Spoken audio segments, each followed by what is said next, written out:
इस कहानी की शुरुआत होती है ईयर 1978 में नॉर्थ डेनवर नाम की एक जगह से, जहां स्कूल के कुछ बच्चे बेसबॉल मैच खेल रहे हैं जिसमें फिनी नाम के एक लड़के ने ब्रूस को ऑलमोस्ट हरा ही दिया था। पर लास्ट मोमेंट पे ब्रूस जीत जाता है, लेकिन वो मैच के बाद फिनी से बोलता है कि फिनी तुम्हारे हाथों में जादू है, मैं ऑलमोस्ट हारने ही वाला था। कुछ ही देर बाद घर जाते समय ब्रूस को एक काली वैन नजर आती है और अगले ही पल ब्रूस गायब हो जाता है। कुछ ही दिन बाद फिनी अपनी छोटी बहन ग्वेन के साथ जब स्कूल जा रहा था, तब उसे एक पोस्टर दिखता है जिसमें लिखा था कि ब्रूस का अभी तक कोई भी अता पता नहीं है। और वहीं पास में रॉबिन नाम का एक लड़का जो बहुत ही अच्छा फाइटर था, वो मूज नाम के एक लड़के की बहुत बुरी तरह पिटाई कर रहा था, जिसपे ग्वेन बोलती है कि मूज जैसे लड़कों के साथ यही होना चाहिए और रॉबिन से स्ट्रॉन्ग और कोई भी नहीं है।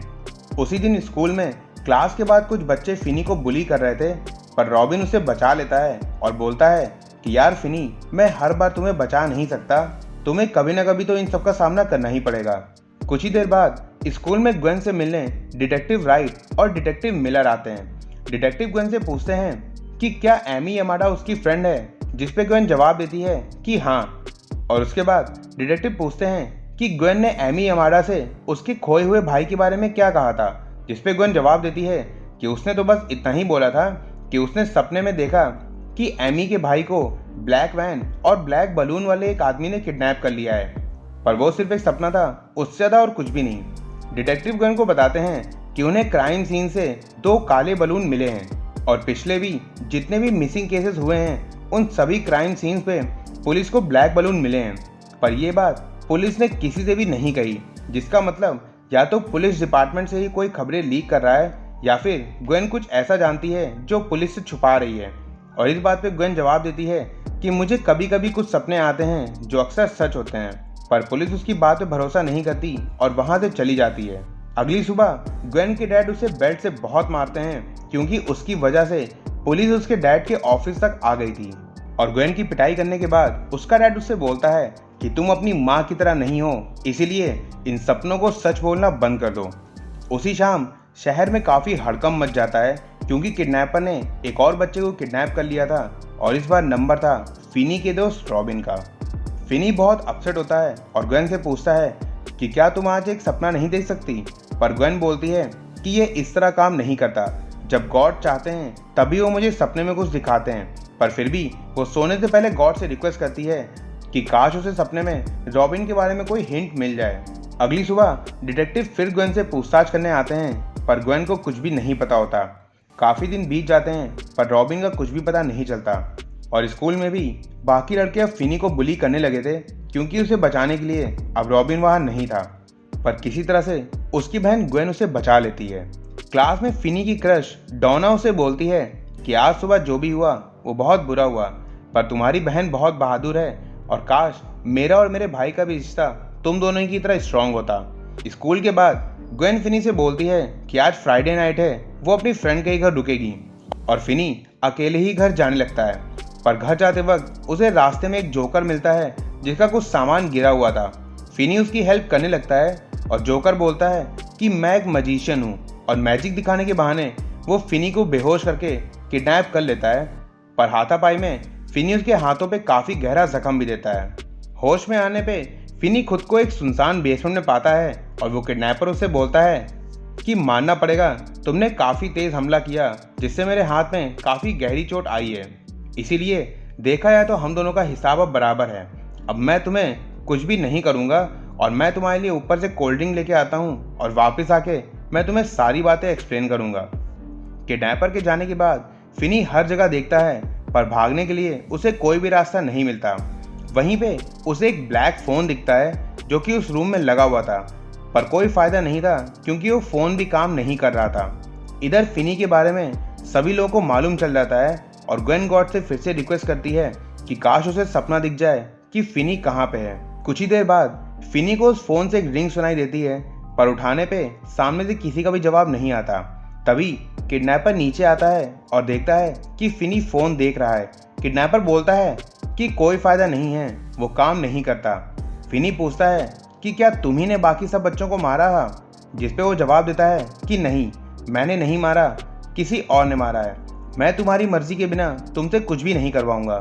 फिनी बोलता है कि अगर मैंने चिल्लाया तो सबको मालूम चल जाएगा, जिस पे किडनैपर हंस के जवाब देता है कि मैंने यहाँ की दीवारों को साउंड प्रूफ बनवाया है, इसीलिए तुम जितना चाहे चिल्लाओ, कोई भी तुम्हारी आवाज़ सुन के तुम्हें बचाने वाला नहीं है। किडनैपर के जाने के बाद फिनी को फिर से उस फोन की रिंग सुनाई देती है, पर इस बार भी सामने से जवाब नहीं आता। कुछ देर बाद फिनी जब नींद से वापस उठता है तो उसे तीसरी बार फिर से फोन की रिंग सुनाई देती है, पर इस बार सामने से कोई उससे बात कर रहा था। फिनी पूछता है कि तुम्हारा नाम क्या है, और वो लड़का बोलता है कि मुझे याद नहीं, हम सबसे पहले अपना नाम ही तो भूलते हैं। फिनी पूछता है कि तुम्हें मेरा नाम कैसे पता, जिस पे वो बोलता है कि पता नहीं, पर हम पहले मिल चुके हैं, तुम्हारे हाथों में जादू है फिनी। और ये सुनते ही फिनी समझ जाता है कि ये कोई और नहीं बल्कि ब्रूस है। ब्रूस बोलता है कि फिनी, तुम एक अकेले लड़के हो जिसे इस फोन की बेल सुनाई देती है, और तुम्हारे सिवा सिर्फ किडनैपर ही इसे सुन सकता है, पर किडनैपर को हमेशा से यही लगता है कि उसे गलतफहमी हो रही है, इसीलिए अब तुम मेरी बात ध्यान से सुनो। ब्रूस फिनी से बोलता है कि आगे साइड की जमीन पे एक टाइल टूटा हुआ है, तुम जमीन में खुदाई करना शुरू करो और दूसरी साइड निकल जाना। मेरे पास वक्त नहीं था, पर तुम्हारे पास है, इसीलिए जल्दी खुदाई करो और दूसरी साइड से बाहर निकल जाना। ब्रूस का फोन कट होते ही फिनी उसकी बात मान के खुदाई करना शुरू करता है, पर बिना किसी औजार के इतनी खुदाई करना आसान नहीं था, इसीलिए वो बची हुई जगह को एक कारपेट से ढक देता है। उधर स्कूल में सभी बच्चों को वार्न किया जा रहा था कि सभी लोग अब संभल के रहें। अगली सुबह किडनैपर ब्रेकफास्ट लेके फिनी के पास आता है, पर इस बार वो जाते वक्त गेट बंद नहीं करता।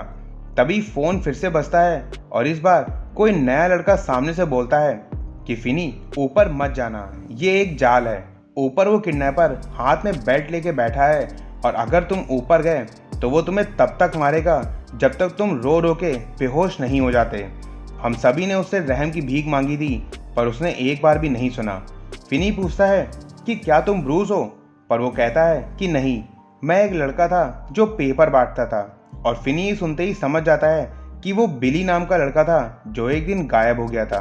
फिनी उसकी बात मान के वहीं रुक जाता है, और कुछ देर बाद फिर बिली फोन करता है और उसे बोलता है कि सामने दीवार के नीचे मैंने एक तार निकाला था, तुम उसे पूरा बाहर खींच लो। और इतना बोल के बिली एक बॉटल से रोशनदान की ओर इशारा करता है। उधर ग्वेन को भी बार बार अधूरे सपने आ रहे थे, जैसे बिली का किडनैप होना, वैन दिखना और किडनैपर की शक्ल देखना, पर उसे कोई भी स्ट्रॉन्ग इन्फॉर्मेशन अभी तक नहीं मिली थी। इधर फिनी काफ़ी देर ट्राई करने के बाद वायर को विंडो तक पहुंचा देता है और विंडो पे चढ़ना शुरू करता है, पर विंडो टूट के बाहर आ जाती है, और निकल पाने के लिए फिनी की हाइट इतनी नहीं थी कि वो खिड़की पे चढ़ सके। उसी रात ग्वेन अपने सपने के बारे में अपने डैड से पूछती है कि डैड, आखिर मेरे सपनों का चक्कर क्या है। तभी उसके डैड उसे बताते हैं कि तुम्हारी मॉम भी ऐसे ही सपने देखा करती थी और उसे लगता था कि सब सच है, पर धीरे धीरे वो सपने उससे कुछ गलत और बुरी चीज़ें करवाने लगे, और एक दिन उसकी जान चली गई। इसीलिए मैं तुमसे रिक्वेस्ट करता हूँ बेटा कि तुम इन सपनों से दूर रहो, तभी अच्छा है। पर जब ग्वेन उसे फिनी के बारे में बताती है तो उसके डैड उसकी बात मान के पुलिस के साथ उसी जगह पे ढूंढने जाते हैं जहाँ पे सपने में उसने किडनैपर को देखा था। वहीं एक घर में पुलिस को मैक्स नाम का एक आदमी मिलता है जो इस केस पे काम करने के लिए अपने भाई के घर पे रुका था। मैक्स पुलिस को बताता है कि मैं छुप के इस केस पे काम कर रहा हूँ क्योंकि मेरे पास काम के लिए कमी है, अगर आपको मेरी ज़रूरत है तो आप मुझे ज़रूर बताइएगा। और मेरे हिसाब से किडनैपर ने हर बार इसी एरिया से बच्चों को उठाया है, और भागने के लिए उसके पास ज़्यादा वक्त कभी नहीं रहा होगा क्योंकि बच्चों के होश में आने का डर होगा, इसीलिए उसने इसी एरिया में अपना कोई गैराज बनाया होगा। पर पुलिस उसे बेवकूफ़ समझ के वहाँ से चली जाती है और उस पर भरोसा नहीं करती। कुछ देर बाद किडनैपर फिर फिनी के पास आता है और उससे उसका नाम पूछता है। फिनी उससे नाम नहीं बताता, जिस पे वो बोलता है कि कोई बात नहीं, वैसे भी वो लोग तुम्हारी बड़ी सी तस्वीर के साथ सारी डिटेल्स पेपर में छाप ही देंगे, मैं वहाँ से पता कर लूँगा। किडनैपर बोलता है कि इस बार मुझे कुछ मज़ा नहीं आ रहा और कुछ भी सही नहीं चल रहा, इसीलिए अगर तुम अपना नाम बता देते हो तो मैं तुम्हें छोड़ दूंगा। फिनी उसे एक गलत नाम बताता है, जिसपे किडनैपर गुस्सा होके उसकी तरफ न्यूज़पेपर फेंकता है और बोलता है, फिनी, मैं तुम्हें पसंद करने लगा था, पर इस बार तुमने हद कर दी और अब मैं तुम्हें जाने नहीं दे सकता। और ये बोल के किडनैपर वहाँ से चला जाता है। कुछ देर बाद अचानक फिनी के रूम में एक बच्चे की आत्मा नजर आती है और फ़ोन पे वही बच्चा उसे बोलता है कि फिनी, तुम्हारे पास वक्त बहुत कम है। किडनैपर डरने लगा है कि कहीं उसके भाई को मालूम ना चल जाए जो उसी के साथ रहता है और किडनैपर उससे छुप करके ये सब कर रहा है। फिनी पूछता है कि क्या तुम ग्रिफिन स्टैग हो, और वो लड़का बोलता है कि हाँ शायद। फिनी पूछता है कि किडनैपर ने अभी तक फिनी को मारा क्यों नहीं, जिस पे ग्रिफिन बोलता है क्योंकि तुम उसके साथ खेल नहीं रहे, उसका फेवरेट गेम नॉटी बॉय, और जब तक तुम उसके साथ खेलोगे नहीं तब तक तुम नेक्स्ट राउंड में नहीं जा पाओगे और वो तुम्हें हरा नहीं पाएगा। और फिनी, तुम कुछ भी हो जाए गेम मत खेलना क्योंकि नेक्स्ट राउंड और भी खतरनाक है। हम सब ने उससे रहम की भीख मांगी थी पर उसने एक भी नहीं सुनी। तभी ग्रिफिन उससे बोलता है कि अभी किडनैपर सो गया है और दरवाज़ा खुला है। बाहर के दरवाजे में एक कॉम्बिनेशन लॉक है जो मेरी साइकिल का कॉम्बिनेशन था। मुझे डर था कि मैं भूल ना जाऊं, इसीलिए मैंने दीवार पे लिख दिया था जो नंबर था 23317। पर ग्रिफिन को याद नहीं था कि इस कॉम्बिनेशन के नंबर्स का सही सीक्वेंस क्या है, इसीलिए फिनी को सभी नंबर्स ट्राई करने होंगे। फिनी काफ़ी हिम्मत करके ऊपर जाता है और काफ़ी देर ट्राई करने के बाद उसे गेट ओपन हो जाता है। पर जिस मोमेंट दरवाज़ा खुलता है उसी मोमेंट किडनैपर का डॉग भौंकने लगता है और किडनैपर की आंख खुल जाती है। फिनी तुरंत वहाँ से भागता है पर अफसोस कि कुछ ही दूर जाके किडनैपर फिर से उसे पकड़ लेता है। किडनैपर फिनी को वापस से बेसमेंट में लेके आता है और तभी ऊपर से उसके भाई की आवाज़ आती है कि ये शोर कैसा है, जिसपे वो बोलता है कि कुछ नहीं मैक्स, सैमसंग किसी अनजान पे भौंक रहा था। इधर घर पे ग्वेन भी सुबह सुबह उठ के गॉड से बहुत नाराज़ होती है क्योंकि काफ़ी टाइम बीत रहा था और उसे फिनी के बारे में अभी तक कोई भी सपना नहीं आया था। कुछ ही देर बाद फ़ोन फिर से रिंग करता है और इस बार एक नए लड़के का कॉल आता है जिसका नाम था लैंस हॉपर। वो फिनी से बताता है कि फिनी, तुम्हारी कहानी का एंड अब आने ही वाला है। और सेम टाइम उधर इस बार ग्वेन को भी सपने में लैंस हॉपर दिखता है जो उसे गाइड करते हुए उसी घर तक ले जाता है जहां फिनी बंद था। इधर बेसमेंट में फ़ोन पे लैंस फिनी से बोलता है कि टॉयलेट के पीछे एक वॉल है जिसमें ज़मीन से 2 फीट ऊपर तुम्हें एक होल करना, वॉल के दूसरी साइड तुम्हें एक पैनल और कुछ स्क्रू मिलेंगे, उन्हें खोलना और अगली साइड जो फ्रीज़र है उसके थ्रू बाहर निकल जाना। लैंस की बात मान के फिनी वही सब करता है पर फ्रीज़र में जाने के बाद फ्रीज़र का गेट बाहर से लॉक होता है, इसीलिए वो बाहर नहीं निकल पाता। और अब फिनी बहुत ज़्यादा थक चुका था। कुछ ही देर बाद फ़ोन की रिंग एक बार फिर से बजती है और इस बार फ़ोन पे रॉबिन की आवाज़ थी।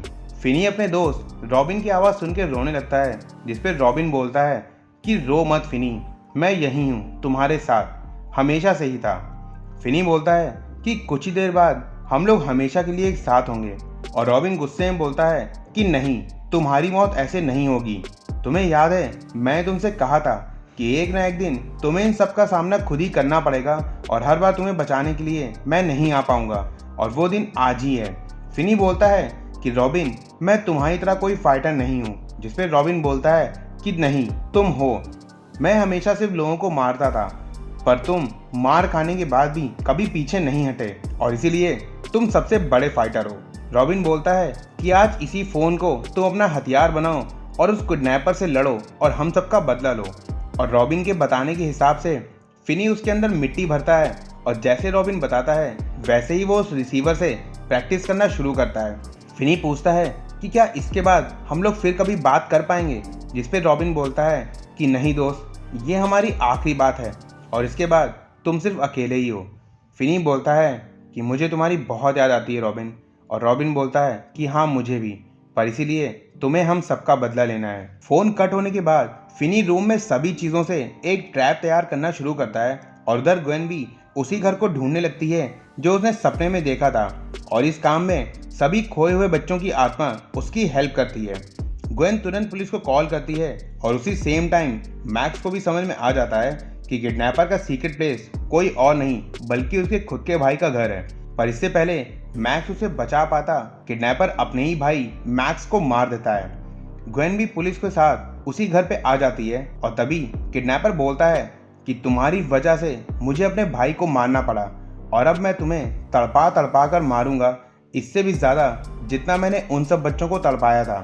तभी वो अपने डॉगी सैमसन को बुलाता है और वहाँ साइड में बांध देता है। पर जैसे ही वो फिनी पे हमला करता है फिनी उसके हमले से बच जाता है और उसे दौड़ाते हुए गड्ढे की तरफ ले जाता है। जो गड्ढा फिनी ने खोदा था उसी के अंदर फिनी ने टूटी हुई विंडो को रखा था और ऊपर से उसे कारपेट से ढक दिया था, जिसकी वजह से वायर से फंस के किडनैपर गड्ढे में गिरता है और उसका पैर टूट जाता है और बार बार हमला करके फिनी उसे घायल कर देता है और उसी रिसीवर के वायर से उसका गला दबा देता है। और एक लास्ट टाइम फोन की रिंग फिर से बजती है और फिनी बोलता है कि इस बार ये तुम्हारे लिए है। किडनैपर के कान में फोन लगाते ही सामने से सारे बच्चे हंस के उससे बोलते हैं कि तुम्हारा वक्त अब आ चुका है, हम तो तुम्हें कुछ नहीं कर पाए पर हम सबका बदला हमारा दोस्त फिनी लेगा। और उसी के बाद फिनी उसे मार देता है। उसके बाद फिनी वहीं रखे फ्रीजर से कुछ मीट के टुकड़े निकालता है और सैमसन की तरफ फेंकता है और सैमसन का ध्यान डाइवर्ट होने पे वो धीरे से वहां से निकल जाता है। और इसी तरह जो भी चीजें सभी बच्चों ने बताई थी वो किसी ना किसी तरह फिनी की वहां से भागने में मदद करती हैं। और साथ ही साथ जो घर ग्वेन को अपने सपने में दिखा था जहां वो पुलिस को लेके गई थी, वो असल में फिनी की किडनैपिंग वाला घर नहीं था बल्कि उसके सामने वाला घर था जहां किडनैपर सभी बच्चों को मारने के बाद उसके बेसमेंट में दफना दिया करता था। और इसीलिए फिनी के साथ साथ सभी बच्चों की डेड बॉडी भी मिल सकी। तो यार गाइस, बहुत दिन से मुझे टाइम नहीं मिल पा रहा था तो मैंने दोबारा से वीडियो बनाने शुरू किए हैं। आज की कहानी तुम लोगों को कैसी लगी तुम लोग कमेंट करके ज़रूर बता देना। एक कमेंट करने में तो वैसे भी यार तुम लोग को ज़्यादा टाइम नहीं लगेगा। बाकी अगर आज का वीडियो तुम्हें पसंद आया हो तो इस वीडियो को लाइक और शेयर ज़रूर करना। और मैं ऐसी अमेजिंग स्टोरीज तुम लोग के लिए लाता रहता हूँ और साथ में कुछ फैक्ट्स भी बनाता रहता हूँ, तो उन्हें मिस ना करने के लिए मेरे चैनल फिल्मी फटू को सब्सक्राइब करके वो बेल आइकन ज़रूर बजा देना। बाकी अगर तुम्हें टाइटैनिक के बारे में कुछ अमेजिंग फैक्ट्स जानने हो तो ऊपर वाली वीडियो पे क्लिक करना, और या तो कोई अमेजिंग सस्पेंस मूवी देखनी हो तो नीचे वाली वीडियो पे क्लिक करना। मैं मिलूंगा जल्दी किसी नई अमेजिंग स्टोरी के साथ, तब तक के लिए बाय बाय।